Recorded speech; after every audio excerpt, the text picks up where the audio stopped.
Dum dum dum. Yes. Hello, RBC. The Bible study is starting soon. You can start filing over into the main hall now. Thank you. You can bring your food. Don't worry. No one's going to judge you.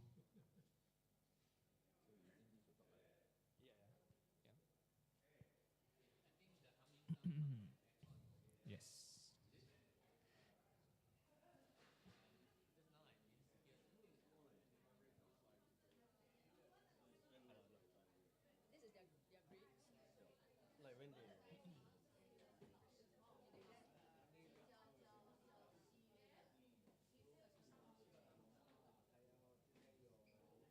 Hello.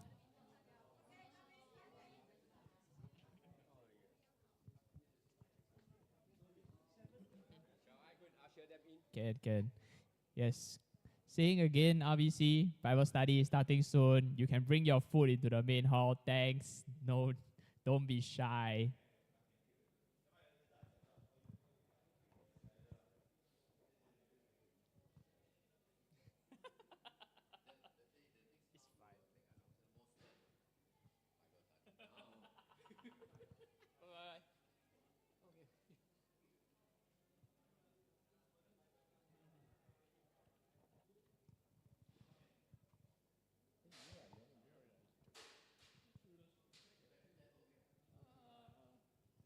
Not really.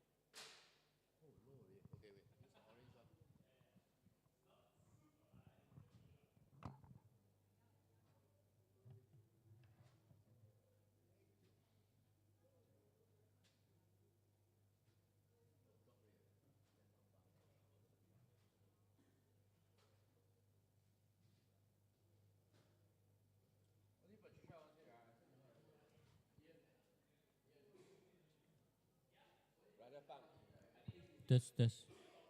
用到盡啊，唔俾你用到盡。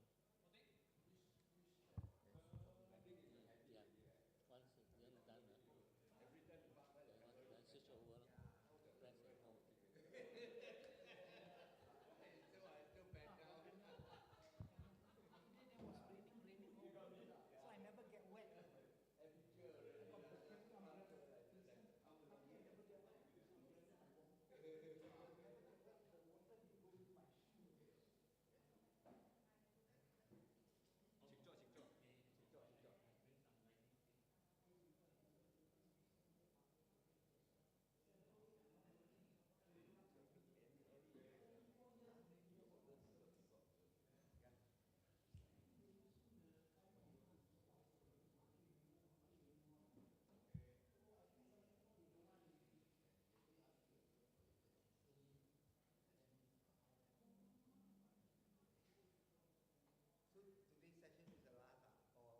For now, yeah.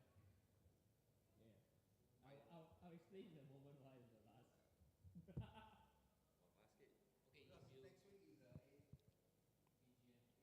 I mean, not only that, but also because I mean the first. Nah, it's fine. Don't worry.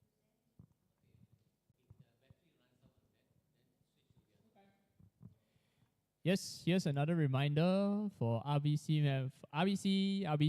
Bible study is starting soon. Please make your way to the main hall now. Food and drinks are allowed. Don't be shy. Cake is also okay. Just don't drop it on the floor.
Block 83 now the we go to Zoom.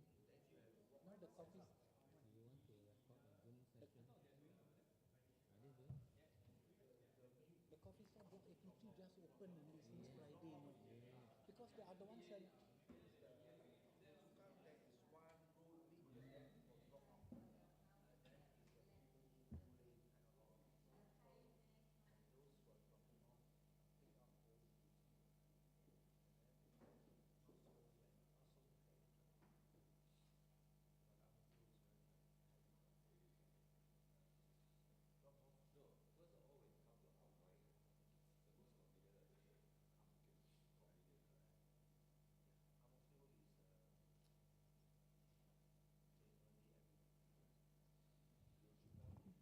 Yep, we'll just give a couple minutes for people to pray. Some people are doing documents and stuff. Just a couple more minutes and then we'll start.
Yeah. So anyway, I'm just going to I'm just gonna I'm not sure if all of you all are in the Proverbs group from before, but I will I'll just say here first that this is going to be the last session of the Proverbs series. Thanks for thanks for being here, and thanks for coming so far. Thanks a lot. I'm really thankful that you all have been here. There's been a lot of interesting questions, actually quite a few interesting discussions as well. I really do like that. I do think that in many ways, I would like to say that, or at least as some of you all might know, I'm the council member for fellowship and such. And honestly, my vision and my idea of Bible study is that it's not just an extension of the sermon, and it's not just in the style of sermons where it's just talk. I'm over here talking and you're over here listening. I prefer it not to be that way because, well, the knowledge of the Bible and the theology that we have today is built upon thousands of years of discussion, of debate, occasionally not very friendly debate. Let's keep it friendly here. Okay, let's not start any wars like over here or anything like that. That has happened. So yeah, that's what we hope to see going forward as well. So this is actually going to be the last session. And it was originally going to be a bit more content planned, but yes, next week we do have AGM. But on the other hand, the other thing is also that I've since realized that piece of content that I wanted to talk about, which involves a character who will appear much later in the story from Proverbs, but it's actually somewhat involved here. I basically thought that it would be better if we took that out and we start on a different series somewhere down the line. In the meantime, I need to spend a bit of time doing research. Right now, what I have is a little raw, so let's not use that yet. Yeah. So that's why this is going to be the last session for now. Yep, thanks for understanding. Let me see if this works. Okay, it does. Yeah, nice. Okay. Yeah, so I think we'll just start first. If anyone else wants to show up, they can. Yeah, let's go in that case. So this is the So this is session 5. After we've gone through all that background for like 3 sessions and had a Q&A that clarifies that background.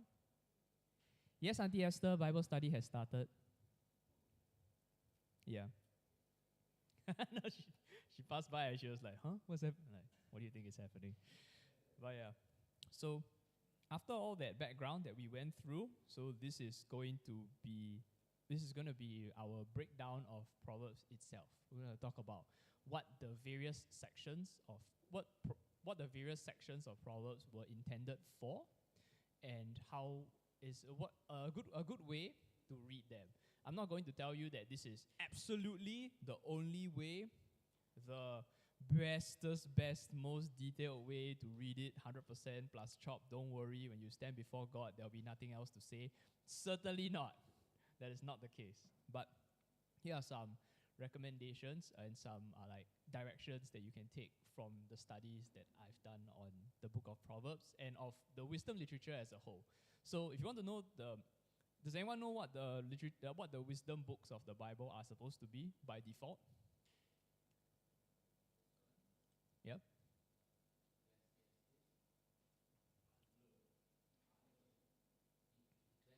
Yes. So Song of Songs is actually considered, yes. Yeah. And yeah, I think that's a good list. So in Hebrew rabbinical literature, these four sections, the Proverbs, Ecclesiastes, Job, and Song of Songs, they form up what is considered the wisdom books of the Bible. And there is some debate as to which parts of Psalms contain more wisdom than poetry. There is some debate, but we're not going into this debate. This is not a good time. It will not be a fun time for me. Yeah. So these are actually these are the wisdom books, and in many ways they need to be taken like together in that sense. So we're just going to go through one of them for now, and I'll also talk a bit about what role Proverbs plays in that set of books. Like what's Proverbs' job in that set of books? You know, like how a book has like chapter 1, 2, 3, 4 all the way to the end, right? Each of these chapters has their own function. Same thing here. Yeah. So, moving on. So, in the previous sessions, we actually split the books as such, right? This is a bit much, and so this was mainly a split that was based on writing style. So it's a matter of style. However, if you were to take it in terms of function, it's actually quite a bit simpler. So if we just go with function, it's actually, we can largely split it into the introduction, which is just Proverbs 1 to 9. And after that, we can go with Proverbs from a Father and the poems of Lady Wisdom. So this is its own, so to be specific, what's really happening is that the larger frame of Proverbs 1 to 9, after the introduction, is the Proverbs from a Father, right? Like, my son, pay attention to my words, incline your ear to my saying. Do not let them depart from your eyes, keep them in the midst of your heart, for they are life to those who find them and health to all their flesh, like so. And then in the midst of this speaking of a father to a son, there is a main character and there's a major character being featured, which is a personification. Personification means if you treat the idea like a person. So a personification of wisdom as a woman. Fair enough? So that's why it's been called Lady Wisdom. Wait, where was I? Okay, yeah. Sorry, I realized that the screen clicked off and I wasn't looking over there. So I don't know if you all could see it or not. So the third one is this mix of ancient sayings. So this is Proverbs 10 to 29. And when you think about sometimes when you think about many of the Proverbs, like beyond Proverbs 3, 5 to 6, which I'm sure everybody knows already, many of the ones that you're thinking about are from here. Like a cheerful heart is good medicine, Proverbs 17:22. Like there's deceit in the heart of those who plot evil, but joy is for those who promote peace. Yeah, these Proverbs 12:20. Yeah, like so. Like this is the section you're thinking about when you quote a lot of like pithy lines from Proverbs. This is that bit. Okay. So, number 4 is so the fourth section is just Proverbs 30, and this is like the sayings of a man called Agur. We don't really, like I said, we don't know who this is really, but we do know, but so Agur is considered a sort of like reading guide. You can consider it as a sort of like guide to your attitude, like what sort of a person, what's a good reader of Proverbs going to be like? A good learner of God's word. Okay, that's number 4. And number 5 is an epilogue, which is the wisdom of Lemuel's mother. So who's Lemuel? So Lemuel is Lemuel. If we look through the list of the kings of Israel and Judah, he's not actually in there. So we can assume that it's a non-Israelite king of some stripe. So this last section, Proverbs 31, is wisdom from his mother. So specifically it is stated that it is not King Lemuel's wisdom only, but it is something he learned from his mom. Don't we all? Okay. So without further ado, let's go into. Okay, it doesn't disappear for you; it only disappears for me. Yeah. So part 1 is our introduction to wisdom. So, I think a very pertinent question to ask is, what is wisdom? Okay. Has anyone got any ideas? What is wisdom? 什么智慧究竟是什么? What is it? Okay. Okay, yes. Fair enough. That is also something that Proverbs says, yes? Yes. Yeah, that's actually very important to the book of, if you look at chapter 1, these are all things that actually Proverbs talks about. That you are supposed to be able to, it helps you discern right and wrong. It is something that God gives to people. And yes, it involves, it's not just a matter of like, 有智慧. Actually, 聪明 is also included in there somewhere. Okay. So, sorry.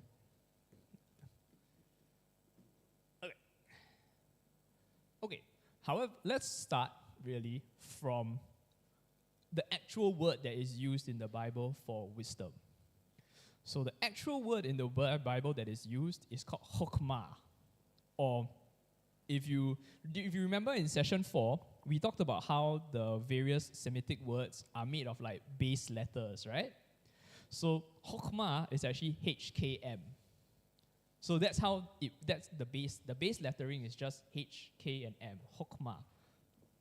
So, the Semitic language for HKM is just the root word for wise or wisdom.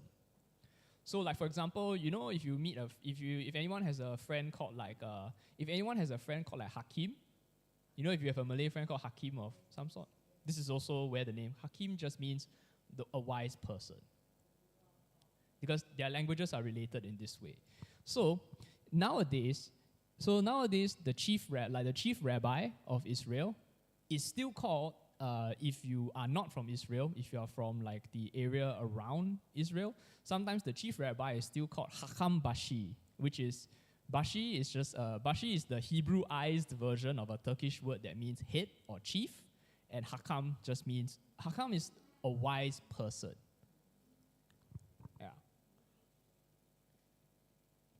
Okay, so what does it mean to have chokmah? So it doesn't just refer to what we would call wisdom, but it also refers to a person, it also refers to having skill.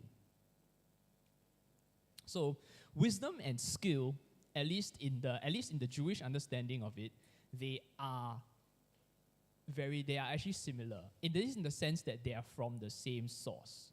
Let me just quote you really quick, Exodus 28, which is, have Aaron, so God's talking to Moses. Okay, so the context of this is they are building the tabernacle. They are building the first house of God in the tent. And so God says to Moses, have Adam your brother brought to you from among the Israelites along with his sons Nadab, and Abihu, Eleazar and Ithamar, so they may serve me as priests. Make sacred garments for your brother Aaron to give him dignity and honor. Tell all the skilled workers to whom I have given wisdom in such matters that they are to make garments for Aaron for his consecration, so he may serve me as a priest. So skill, craft, and work are related to wisdom. The same word, hokmah, is used for them in Exodus 28. So it's important to understand that it is not just a matter of wisdom in your brain, but it's something. So Proverbs thinks of it as the Jewish mindset is that wisdom is something practical. It's something given to God for your work. So in your work, in your skills, in your usage of the things that have been given to you, the abilities that you have, you serve God also. And in using them well, you reflect the wisdom that God has given you. That's what they talk about. It's like you sing well, you're a good engineer, you are good, you're good with money, you're very good with people. Using these things well is a reflection of God's wisdom. That's basically, they have an encompassing idea of these things. And like Auntie Esther mentioned it earlier, who was the one who mentioned there was a blessing from God? Never mind. Yeah. So yes, that is also correct. So it is meant to be used for these purposes. So the purpose of wisdom. So I'll just quote Corinthians real quick, which is 1 Corinthians 1:4-7.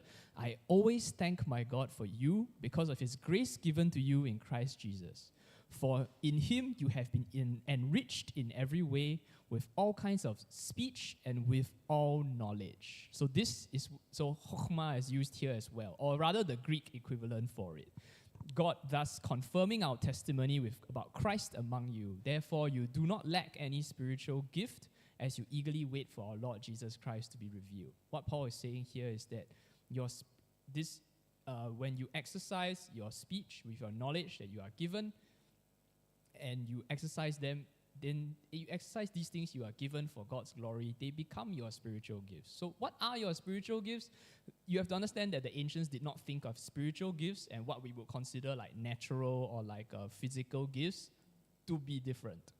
It's just a matter of what you are using it for. If you're using it within the larger dimension of God's service, it also counts as a spiritual gift, even if it seems purely physical to you. Yeah. Yay. So that's what it means to have wisdom. So, is that visible? So this is the full text, and it is as Brother Terry says as well, that you will be able to discern. You will be able to discern, and importantly, in the middle in verse 3, they say that it is for doing what is right and just and fair. So you not only know the difference between what is right and wrong, but you also live out that difference. And the reason why I highlighted this section is because they had an interesting idea as well about what right and just and fair mean. So let's go through those words real quick. So do you remember what the word for righteousness was from the last session?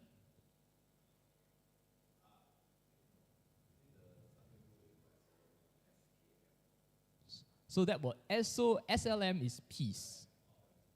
So righteousness was SDQ or ZX. So this is rightness. Although rightness, the concept is ZK, but whatever.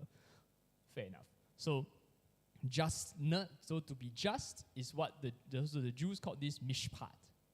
And fair, they call it yafeh.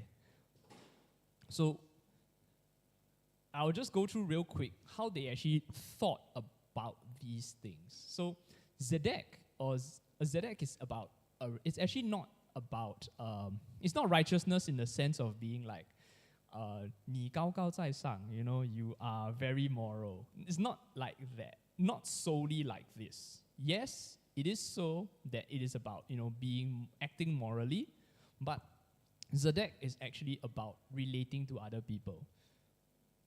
So it's about treating people righteously and treating them like fellow images of God. You will actually find that this is the case when you actually look at, so when they say, they usually go do justice and be righteous. These two ideas are deeply connected to one another. So like for example, justice or mishpat is referred to a lot in the books of the law, like Deuteronomy. And in these cases, they form what we call retributive justice. That means there is punishment for sin. Like for example, these two people have a quarrel. So we will have somebody to judge from. So this is Deuteronomy 25. When two people have a quarrel or disagreement, we will have judges to come amongst them and figure out who's right and who's wrong. So this is what we call retributive justice. However, justice or mishpat is also restorative. So you want to change things that have gone wrong. It's not just punish people who are wrong, but to change structures and change situations that are wrong. So like for example, you can see this in Zechariah 7, 8-9, which reads, "The word of the Lord came again to Zechariah, and the Lord Almighty said, administer true justice, show mercy and compassion to one another. Do not oppress the widow or the fatherless, the foreigner or the poor. Do not plot evil against one another." And in Psalm 146, verse 7-9, it says, "He," that is to say God, "upholds the cause of the oppressed, gives food to the hungry. The Lord sets prisoners free. The Lord gives sight to the blind. The Lord lifts up those who are bowed down, and the Lord loves the righteous. The Lord watches over." See, the word righteous comes here again, right? So it's what they're saying is God is on the side of the oppressed. And if you are on the side of the oppressed, they are implying there that you are righteous. That is the definition of righteousness. Righteousness is not just about being right for yourself, but being right for other people, especially those who have wrong done to them. That's how you are on God's side. So that's their definition of righteousness. And it goes, and of course it reiterates again, the Lord, what is the outworking of righteousness? What is God's justice? The Lord, this verse 9, "The Lord watches over the foreigner, he sustains the fatherless and the widow. But the Lord frustrates the ways of the wicked." Yeah. And Proverbs 31, later on, Proverbs 31 also says, "Speak up for those who cannot speak for themselves, for the rights of all who are destitute. Speak up and judge fairly." See, that justness. So you are called to be you are called to enact this justice. Speak up and judge fairly. Defend the rights of the poor and needy. So just to reiterate, the definition of justice is also to fight against injustice and unequal social structures. You champion the marginalized, champion the people who don't have a voice. And so that is their definition of, this is what wisdom is supposed to do for you. Wisdom, the ideal result of wisdom is to turn you into somebody who does such things. And so for the third one, okay, I actually have it over there, nice. So the third concept, yafeh, is not quite fairness, as in treat people fairly. It's not exactly that. So the Hebrew word yafeh actually is, so in Hebrew, the idea of fairness is actually equated largely with equality. So it's not like it's not fair or it's not fair/unfair, but rather it is equal treatment. It has so it is radically egalitarian in that way. Yes, they are asking for that. So they are saying so you are encouraged. That's why you are encouraged to love your neighbor as yourself. You are equal in that way. Yeah, and that's kind of, and so also yafeh is actually not only fair in the sense of fairness and equality, but yafeh is also fair as in somebody who is beautiful and worthy. So it's a word with two meanings, but they are connected to one another. That somebody who is worthy, somebody who is on God's side, is somebody who is fair to others. So it's saying a fair person who treats others with equality, is a fair, beautiful, and worthy person. Yeah, they have a they've got a funny like single word pun going on here. Yeah, so this is kind of like, to put it in modern terms, so the end goal of Proverbs is that you become a person who embodies these three ideas: Zedek, righteousness; justice, mishpat; and fairness, yafeh. And this is like how you get good at life. So this is actually a theme. This is honestly a theme that gets repeated in the Bible pretty often, to be just, right, and fair. Like for example, Jesus in Luke 14, actually Jesus says this. Jesus, he's at a party. Jesus is at a party, Jesus is at a party pretty often, but he's at a party, and he's asked he's asked by his host, how do I be righteous, right? And Jesus' answer to his host is, when you give a lunch or a dinner, don't invite your friends, your brothers, your sisters, your relatives, or your rich neighbors. If you do, they might invite you back, and so you will be repaid. But when you give a banquet, invite the poor, the crippled, the lame, the blind, and you will be blessed. Although they cannot repay you, you will be repaid at the resurrection of the righteous. Yeah. So this is actually the goal. This is the end goal of Proverbs. Not only are you a smarter person who is better equipped to live in God's world, but you are also somebody who is better to their fellow humans. Okay, so this is part 2, or we're going to call this part 2A, because this is like the father and son sections of part 2. So here is essentially 10 speeches from chapter 1 to 9. The father makes 10 speeches to the son. 一而再再而三的劝说他的儿子, like so. So it sets up several contrasts. It's important because it sets up several contrasts in life and how people live their lives that become an important framework for the rest of Proverbs. So when you read the rest of Proverbs, you read them in this framework. It is as follows.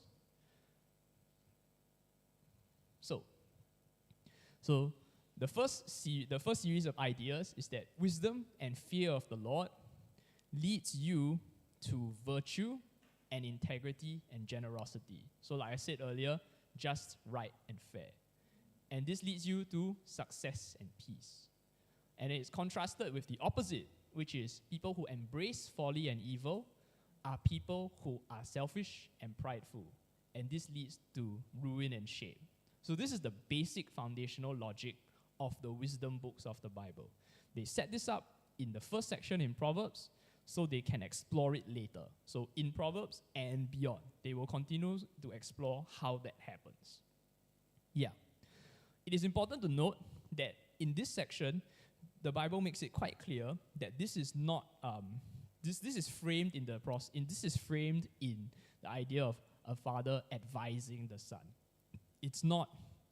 This is very clearly, at least for Old Testament language, this is very clearly not prophecy. Prophecy begins with, and the Lord said to so and so, right? And the Lord said to Jeremiah, and the Lord said to Ezekiel, and the Lord said unto Moses, right?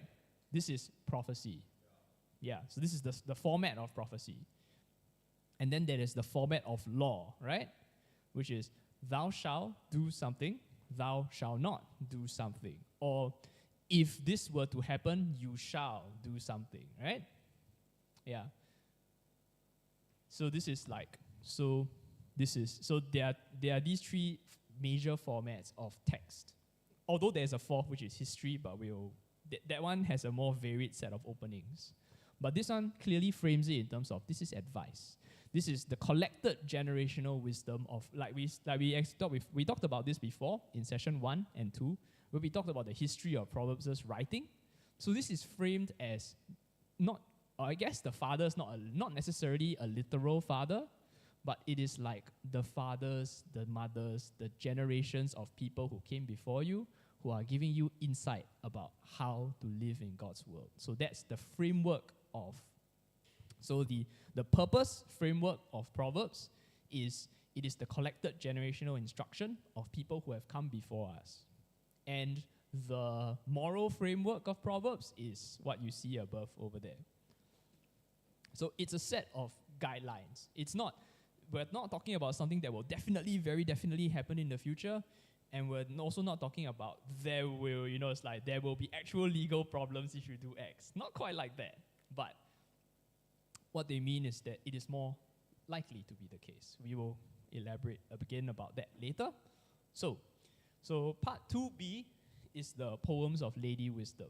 So it's kind of so these bits actually intersperse the first like from chapter 1 to 9, they are kind of interspersed in between. Like the father will be talking about something, and then halfway through he will say, consider, Lady Wisdom. Or he goes, or there's a break in the text, and it goes, wisdom cries out in the marketplace, like so. So it's more of a, it's not so much like a clearly defined section, but more of a recurring character in the father's speeches. So the metaphor, so she's a metaphor in that sense. Like it's not like a literal woman, okay? It's not a literal woman with that name, but it is an idea of, it is wisdom, but portrayed as a woman. Yeah. So, very interestingly, in Proverbs 8, wisdom is also talked about as though it was some sort of like creative force. Wisdom talks about how wisdom was with God at the very beginning of the world, and with God lays the foundations of the world. So this is a way of poetically trying to say that from the very beginning, the world has an order. The world has a moral. Not only is it like, so the way Genesis talks about order is that at first there's a whole bunch of chaos, there's a whole bunch of water, and God creates the ordered world from that, right? So this is a physical order.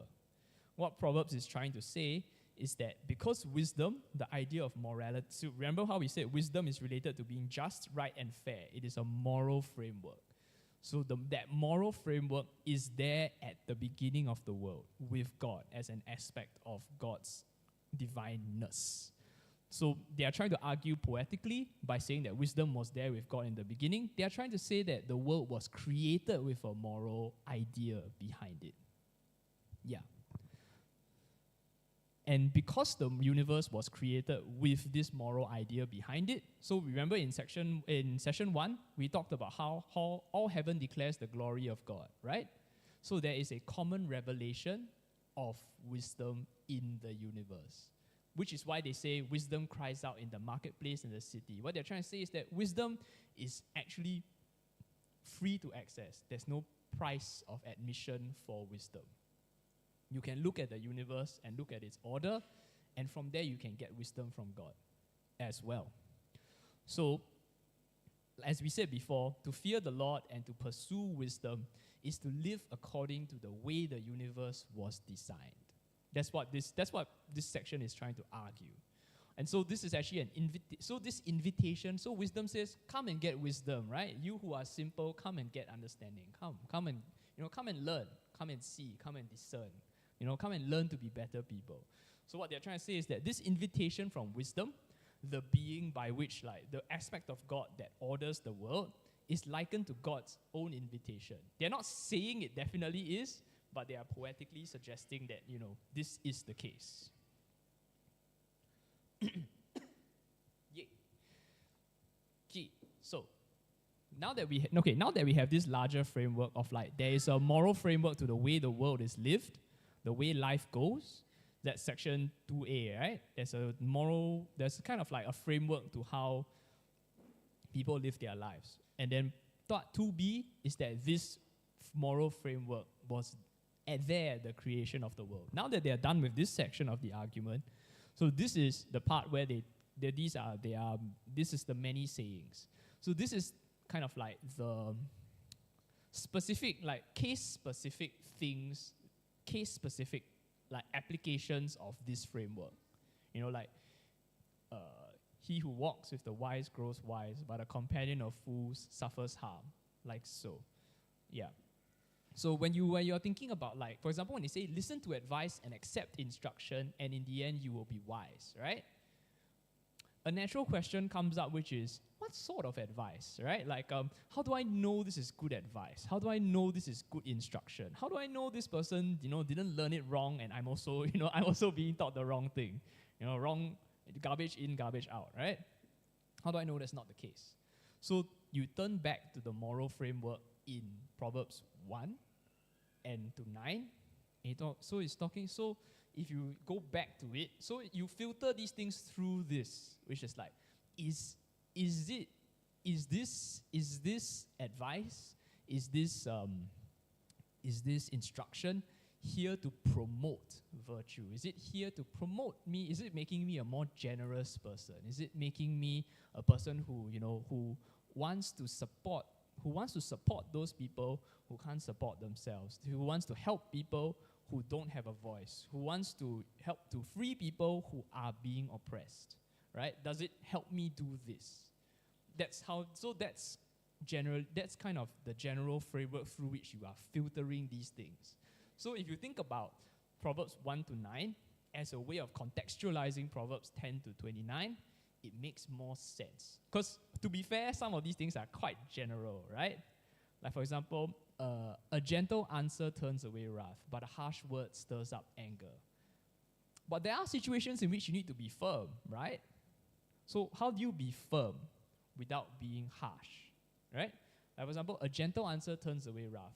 How do I be gentle but get my point across, right? Like, you don't want to be a dick to somebody. You have to find the line somewhere. And so these principles over here help to guide this process. It's not super exact to every single circumstance you will encounter, so some application work is necessary, is what it is. Like in each individual case, there's some application necessary. Okay, so I'm just going to go over the structure of part 3 real quick. Hang on.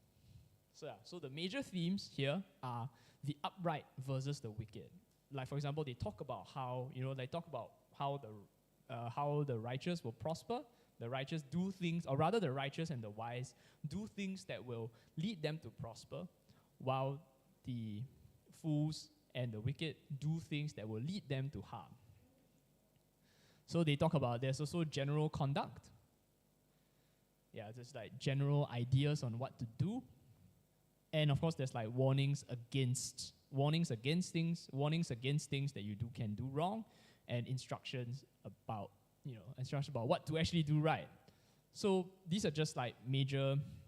So if you think about like major structures, so one of them is a similitude, which is like a something something is a something something, or like contrasting couplets are like what I was saying earlier. A gentle answer turns away wrath. You flip the opposite and you go, but a harsh word. So a gentle answer versus a harsh word, like so. Yeah. Now, of course, there's semi long form poetry, like you will encounter with most of the poems of Lady Wisdom are basically this. Okay, so yes. Okay, so it is important to note that, like as I noted already, I'm pretty sure we have all experienced in our lives that even though acting wisely and acting prudently and acting righteously largely leads to better things, it doesn't quite lead to perfect things, right? It's not absolute success, Like if you were to measure something, if you were to measure like your success on a scale, it wouldn't be like 100% success, right? That rarely ever happens. You know what I'm trying to say, right? If you were to want like 100 out of 100 success, 100 out of 100 in the paper, that doesn't always happen. Actually, in fact, I think that rarely happens. So Proverbs doesn't deal in absolutes in this way. Proverbs is not saying it's 百分百中, not like that. So Proverbs is talking about ways of ordering your life. It's dealing with a certain sort of, you can even call it probability, that it is most likely that if you fear the Lord and are wise, things will go great. And if you do not fear God at all and you act foolishly, things will most likely go badly for you. It's not, it definitely will. Yeah. So in that case, so there is a good reason for why this is the case, and that's actually because Proverbs is really only part 1 of the wisdom books. Life is really too, like if you look at the structure, yes? Yes, ma'am? Yeah. So yeah, life is, to be honest,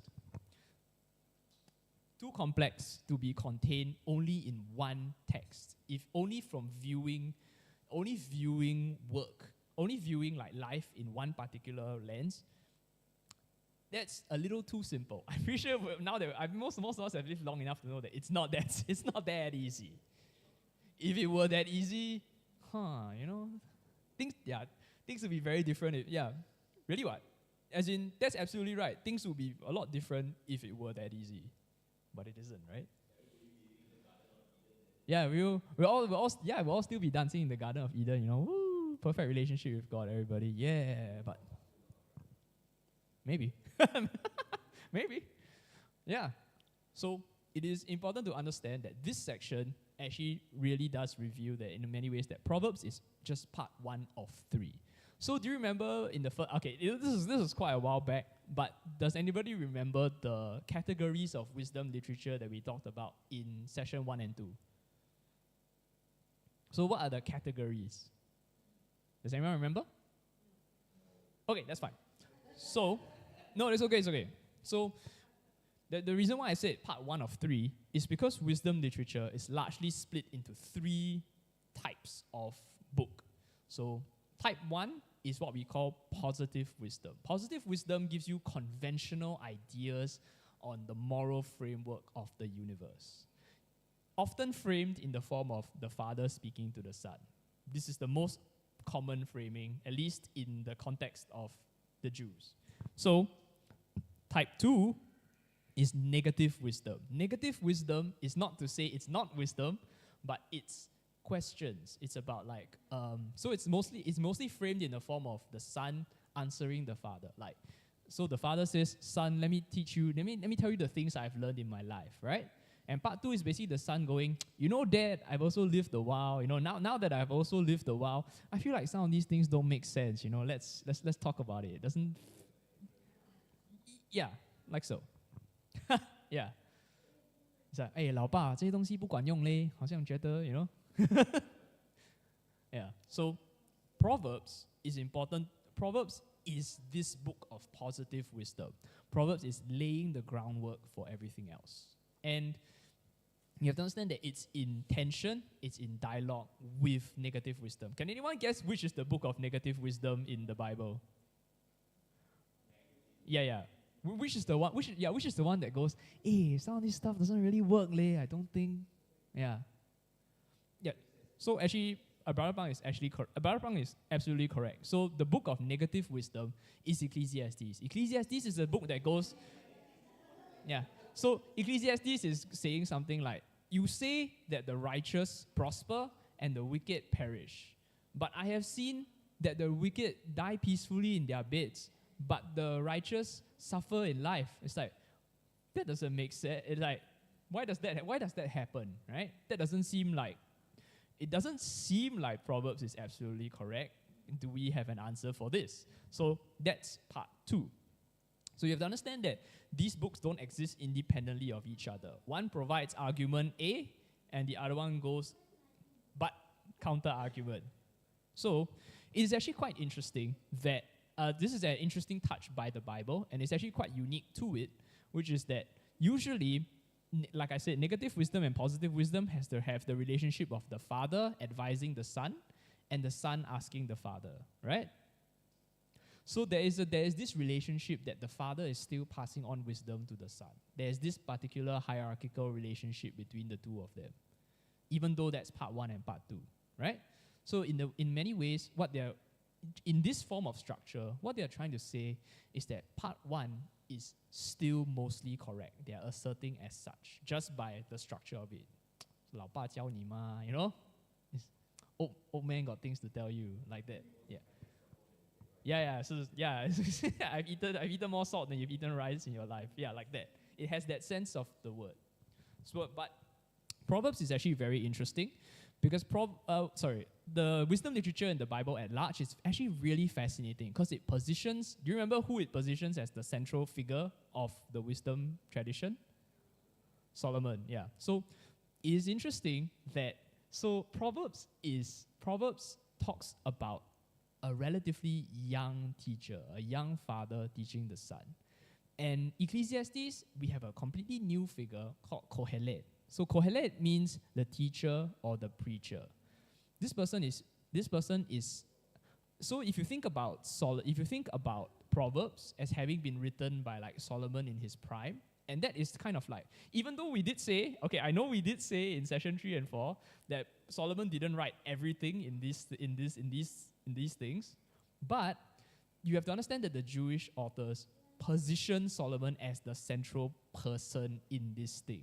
So you can see these wisdom books as how they felt Solomon was reflected. You know what I mean?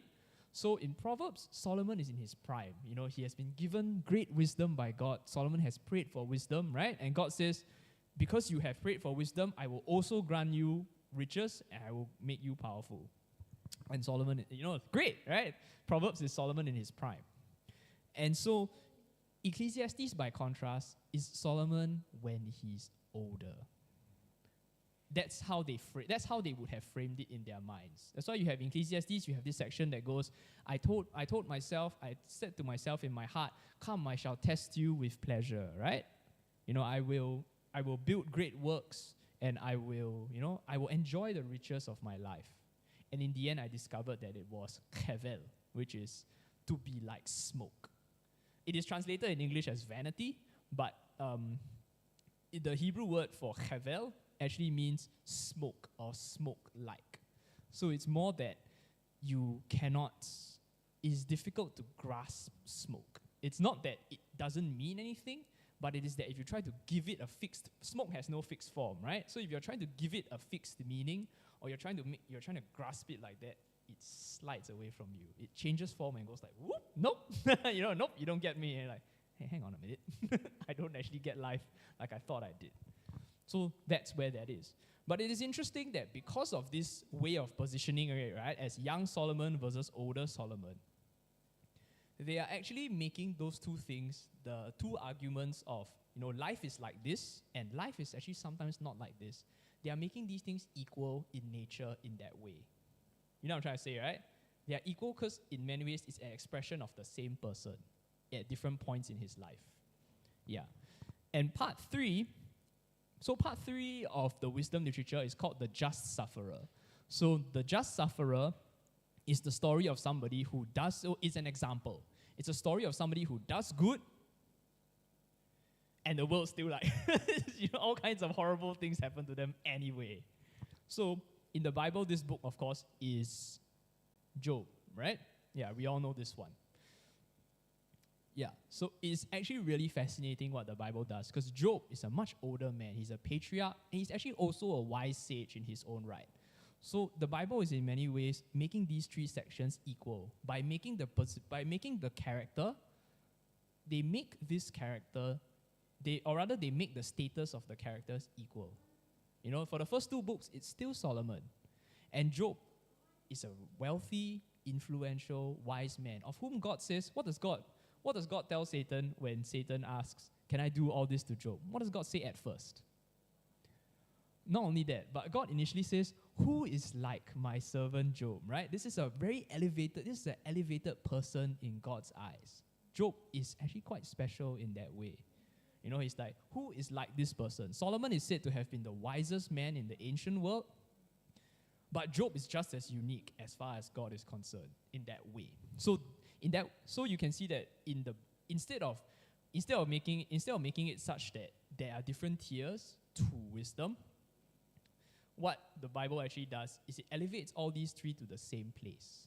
So it's saying that your struggles, so in that way what they're saying is that even though the world was created moral, because there are things that are imperfect, just because the world was made moral doesn't mean your actual struggles mean nothing. It doesn't mean your struggles mean less. It doesn't mean that because Job's story indicates that just because you suffer in life doesn't mean there's some sort of sin in you or something. Sometimes things just happen. The Bible actually acknowledges that that's the case. Yeah. So, part 4. Woo! Yeah.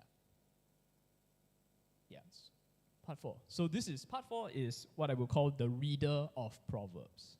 Like, what is a good person who reads Proverbs? So this is the figure of, so we get this person in the figure of Agur.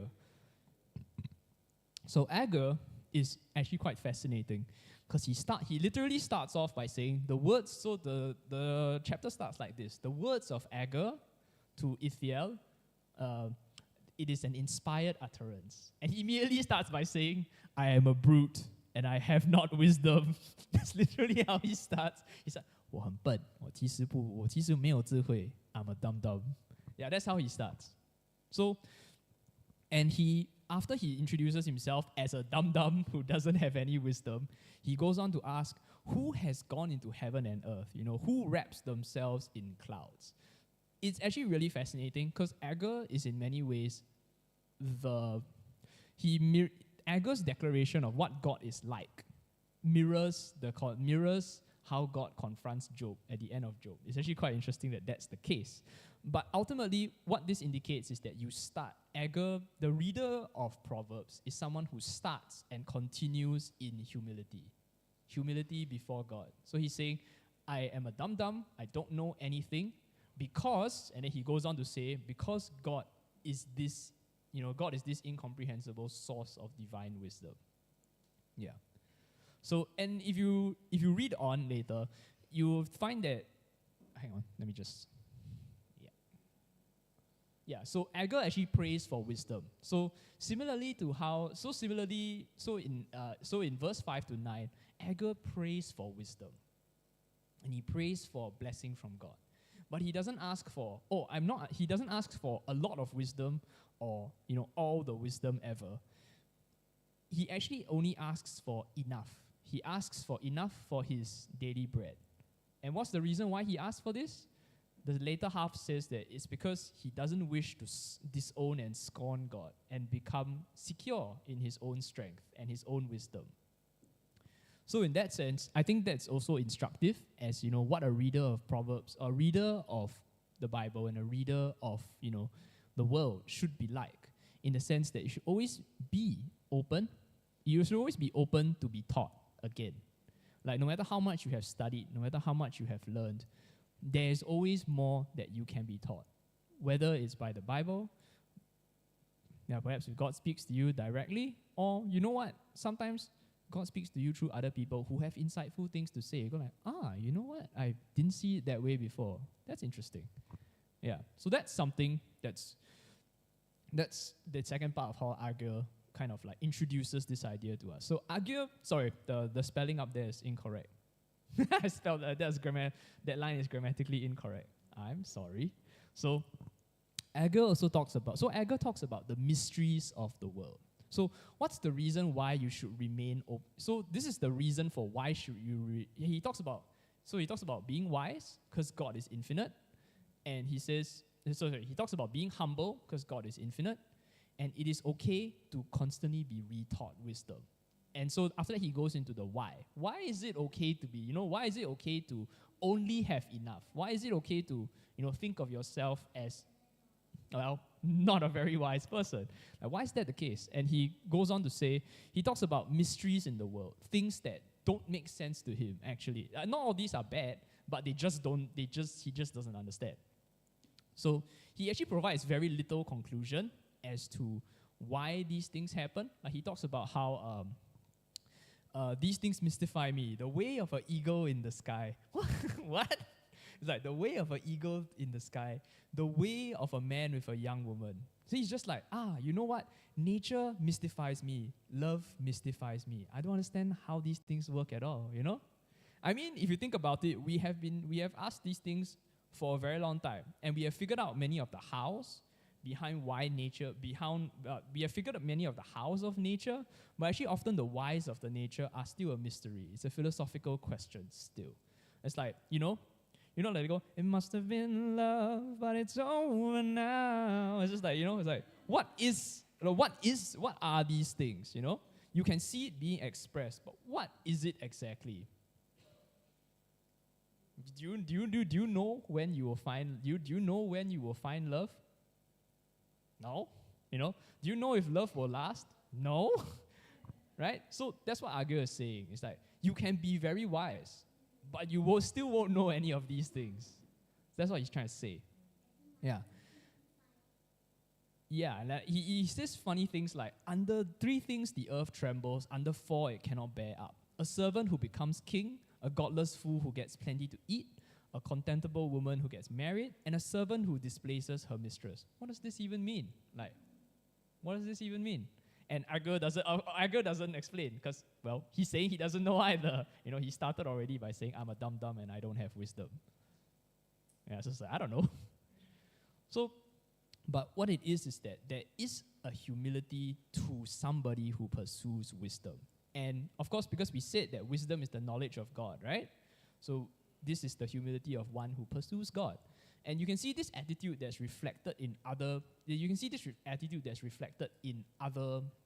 parts of the Bible. Like, for example, if you read Psalm 22, it opens like so. David says, my God, why have you forsaken me? Why are you so far from saving me, so far from my cries of anguish? My God, I cry out by day, but you do not answer.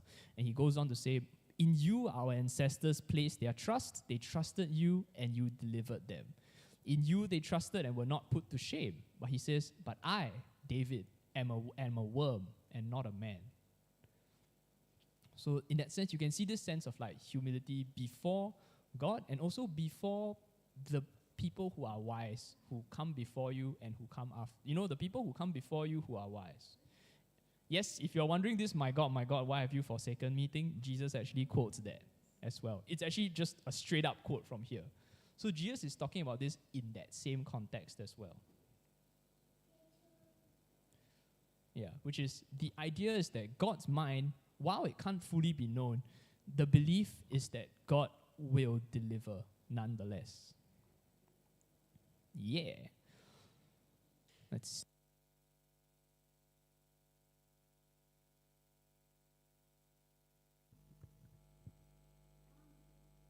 Yeah. So in Proverbs, this idea of like, you know, having humility before the people who came before you, like remember in session 3, we talked about how Proverbs was written well after, like most likely the final version that we have now was written well after Solomon was alive. And so if you consider that he's the central figure of Proverbs, and in many ways he's like that ancestor, you know, that ancestor who trusted in God, that ancestor of the wisdom literature, wisdom genre who asked God for wisdom and was granted that great wisdom, right? So you can see Agur's desire for wisdom here, but only for a bit of wisdom, right? Solomon said, I would like wisdom, and Agur is like, my ancestor trusted in God, and he was given wisdom, but what he's saying is, but I am a worm, I'm not Solomon. So I asked God for only, you know, just a little bit of wisdom is fine. So, in that sense, the principle that they are trying to put across here is, if you humble yourself to learn more wisdom, you may yet be wise. And you may also, I guess, you can also say that they also had the ultimate fate of Solomon on their mind. Because you know what happens to Solomon later in his life, right? Yes, what happens to Solomon later in his life? Come.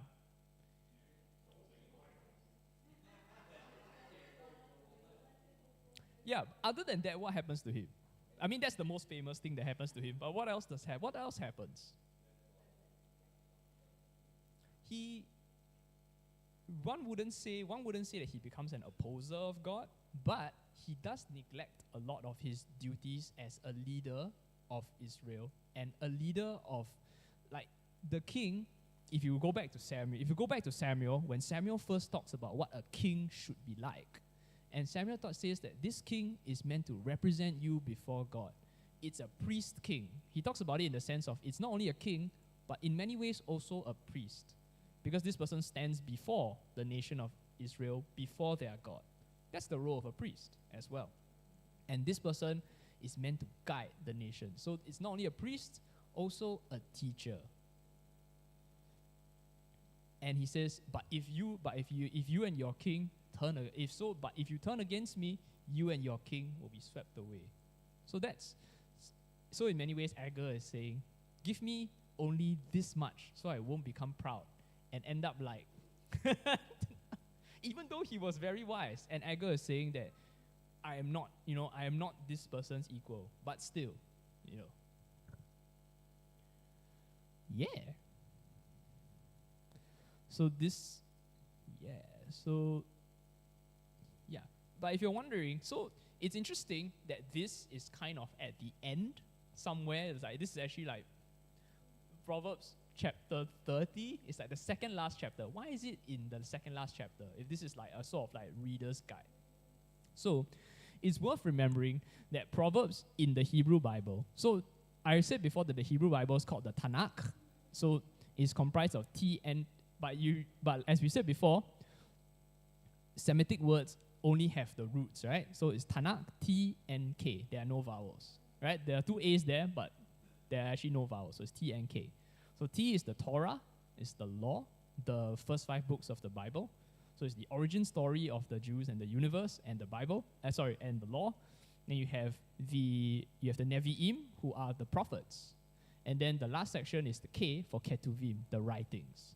So if you think about it, this would already have been somewhere at the end of the Hebrew Bible already, like this book of Proverbs. So the assumption is that if you got this far, you kind of already know what the Bible is about, right? If you made it all the way to chapter 30 and you still don't know what this book is about, right? Yeah, you might need to go back to chapter 1. It's like you studied math for 3 years and you've reached like integration and differentiation, but you still occasionally get your square roots wrong, right? You need to go back and do some revision. So this is just meant as revision. It is meant as a reminder of what it should be like. The Bible has ample reminders about being humble and such, even well before this. So it's just a reminder here to go like, hey, just in case you forgot where we were going, here's something else. Yeah. So as you can see,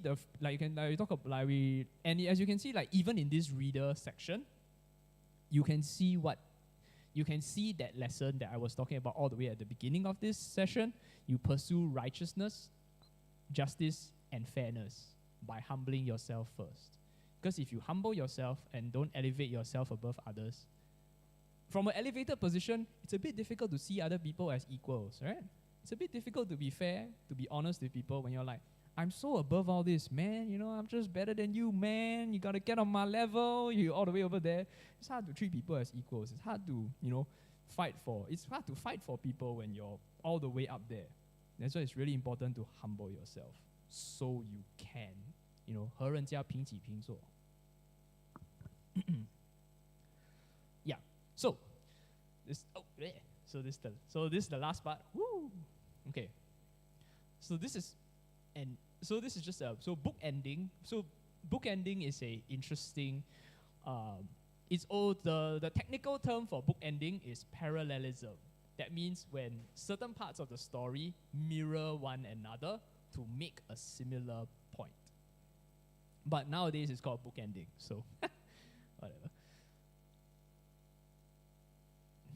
Sorry, it's just okay.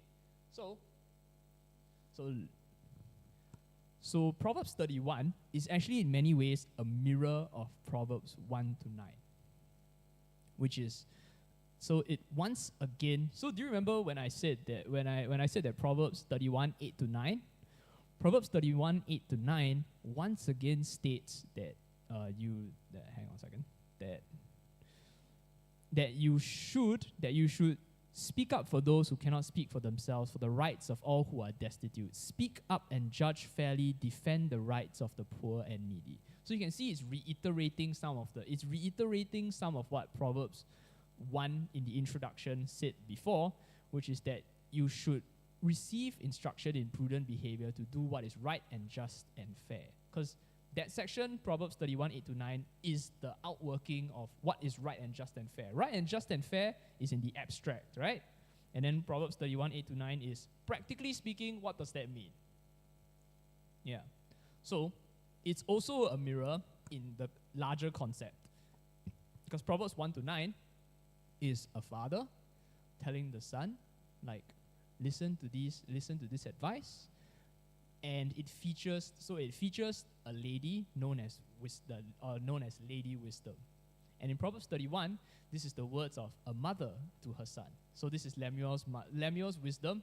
He says he learned from his mother. So this is his mother telling him, listen to these things that I have to say, right? Fight for the oppressed.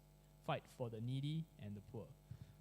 And the last part of Proverbs 31 is what I mentioned before, which is that whole section about a woman who lives out wisdom. So Proverbs 1 to 9, you have a woman who is personified as wisdom. This is the abstract, right? This is the abstract idea. Abstract means like, abstract just means 就是说有点抽象的. It's a symbol, it's an idea of wisdom as being a moral governance over the universe. And in Proverbs 31, you have the practical version, which is a woman who lives out wisdom, who lives wisely. Right. Just as a quick sidebar. Do you remember I told you that it's an acrostic poem or an alphabet poem, right? A, B, C, D, E, F, all the way to the end, right? So the reason for that is, I did say this before as well, the reason for that is because they teach people this, they teach children this poem. That's why it's structured in this way. It's a method of teaching.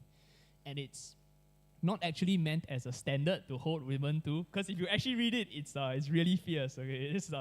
These are some really, this is a real boss. This is like a super girl boss. It's not actually a standard, but it's so it is intended as a blessing. So in Jewish custom, it is intended as a way for husbands to bless their wives. It's like may you. Have you heard the Jewish prayer? May you be like Ruth and like Esther. May you be deserving of praise. Like so. This is what they mean. Yeah. So it's for husbands to bless their wives, and it's for children to bless their mother. It's like, may you be like so. Yeah. So that is actually the intent of this last part. May you be like someone who is wise. May you be somebody who lives out the wisdom of the book of Proverbs. Yeah. So, conclusion. In short, Proverbs is actually, so just to conclude, Proverbs is a guide. So Proverbs sets out these moral guidelines. It introduces an important ideas of what wisdom is, what somebody is supposed to, how you gain wisdom, by listening to the people of previous generations and their insights, and also by remaining humble to learn more in the present as you live your life based on these moral frameworks, right? And that humility with which you are to approach the pursuit of wisdom. That's it. Proverbs is not, the end of the line. It's not like the final argument, the final conclusion, and it makes no promises about being universally correct. Instead, it's actually the first part of this longer exploration of the nature of living in God's world as mediated through creation, which can choose to follow God or choose to go their own way. Thus, there's a tension there, right? Like the moral framework of the world is in tension with our agency as people who live in this world, what we choose. So yeah.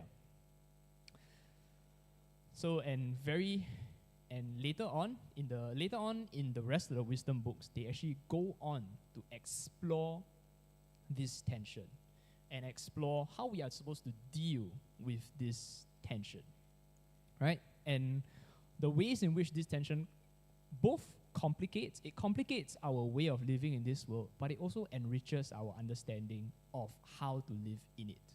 Because, well, if you don't understand the 行情, you don't understand how the real stuff works on the ground, that understanding helps you a great deal. And that's kind of the purpose of putting the 3 books together like that. Still, every argument starts from a first proposal, and every discussion from a first idea, right? So Proverbs is the proverbial, like if you've been in a debate, Proverbs is the proverbial first speaker for wisdom. So, yeah, and it's meant to lay out the argument in a basic foundational form and then later on they will elaborate. As the other speakers of wisdom, they come to the podium and they have their turn. So you have the young teacher, you have the young teacher in their prime in Proverbs, you have the skeptical older person in Ecclesiastes, and then you have the old man Job who tells his story. Like that's how that whole thing is structured, like so. Yeah, and we are done. Thank you all for being here. Yeah, right. Thank you all for being here. Thank you all for listening. And if you all have any questions, you can ask them now, or later you can put them in the group as well. And we'll find a time to talk about them. Okay. So does anyone have questions now? You can also do that.